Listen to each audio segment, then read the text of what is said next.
Hello and welcome to Who It Could Have Been, where every week we take a look at different actors and actresses who are up for famous roles, but for one reason or another they didn't quite get it.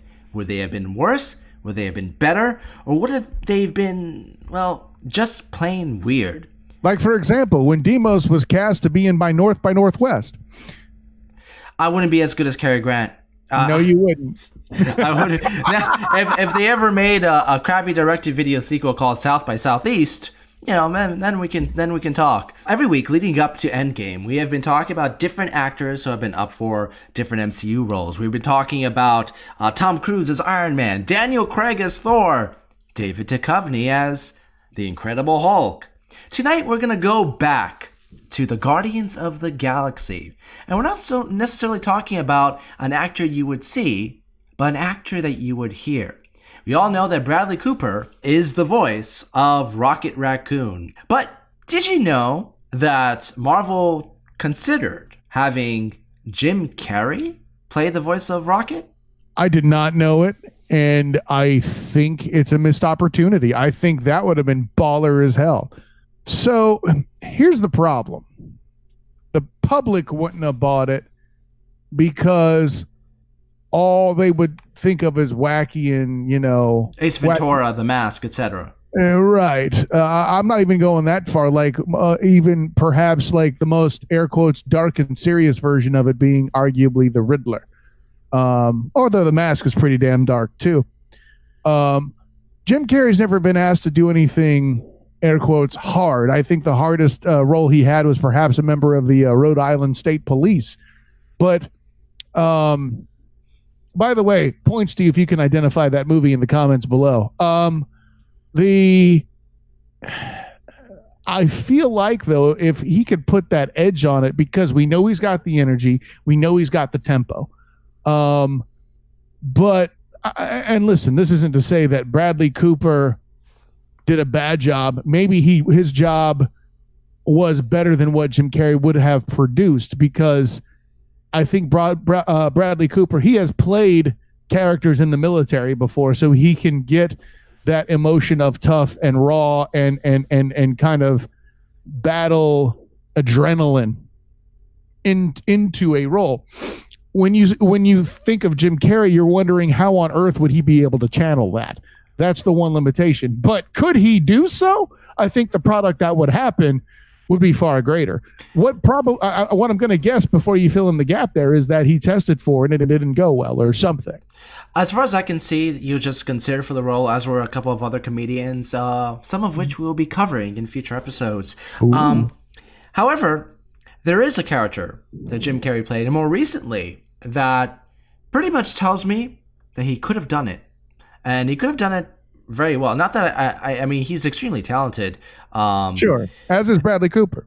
Yeah, maybe some of that green face paint seeped in too much when he became an anti-vaxxer. But other than that, I think he's extremely, extremely talented. His role in Kick-Ass 2, because he plays a gruffer, kind of insane army type in that, forming an underground vigilante superhero team. I mean, he's always had good range, and it's always interesting to see him play dark, whether it's in Eternal Sunshine of the Spotless Mind. Right. Kick-Ass 2, by all means, I think is a terrible movie, but Jim Carrey, like Nick Cage in the original, is the highlight of the film. I just don't understand why people feel the need to use that kind of language. I think he could do it. I think I prefer Bradley Cooper because he has, I think just by his very persona, he has a little bit more of a laid back quality that comes in handy for certain scenes with rockets. Like, would the scene with he and Yondu have worked as well if it was Jim Carrey? I don't think so. And that's the thing. We're talking about the sequel, and a sequel always builds on the strength of the former. So I think that Guardians of the Galaxy 2 would have been far more affected by the casting choices than the original were, in a way. Or okay, well, yeah, that's true. I am citing Volume 2. Let's go to the first one then. He actually talks about being an abomination of sorts at some point when someone calls him a rodent or something. He goes completely nuts or whatever. And he has kind of a real moment. and he and Drax kind of bond over it, you know. I think that Bradley Cooper comes across as a little bit more understated, and Jim Carrey, even in his more laid-back roles, always has a little bit of a flamboyance that adds, at least for me, it adds a little bit of an artificial nature to some of his roles. Oh, interesting. It might be a me problem. After seeing him in the raunchier comedies, and seeing him, like, even Spotless Mind, when, you know, he has a little bit of that smile, and you're seeing Ace Ventura right there, and you're like, it's something, you know, the moment he gets slightly rubber faced and anything else, you're suddenly immediately it's a jolt. It's and it's typecasting. It sucks. But there are definitely some moments where it does, I think, affect it a little bit. So it might just be me. You know, let me know in the comments below. Do you guys think that that's the case? But, you know, I'm not besmirching the guy. Oh, righty then. Would you like somebody that has such manic facial expressions playing a CG character? Now that I think about it, really, I mean, that'd be kind of a waste. They should cast him in a physical role.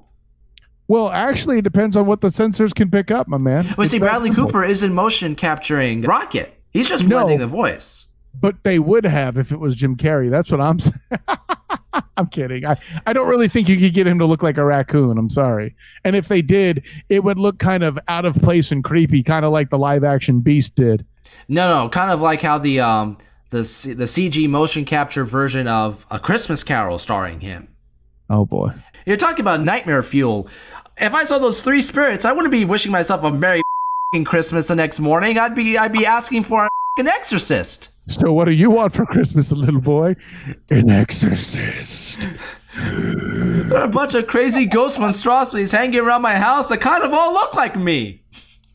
Welcome to a very Sixth Sense Christmas. Haley Joel Osment can still see dead people. Hilarity ensues. No, you know what I'm really wondering now that I'm thinking about it? How the hell am I going to CG his face on Rocket for this thumbnail? Use the head of the Grinch and put it on Rocket. That might be a good way to fake it. Oh, God. Right? Stick with Bradley Cooper. Stick with Bradley Cooper.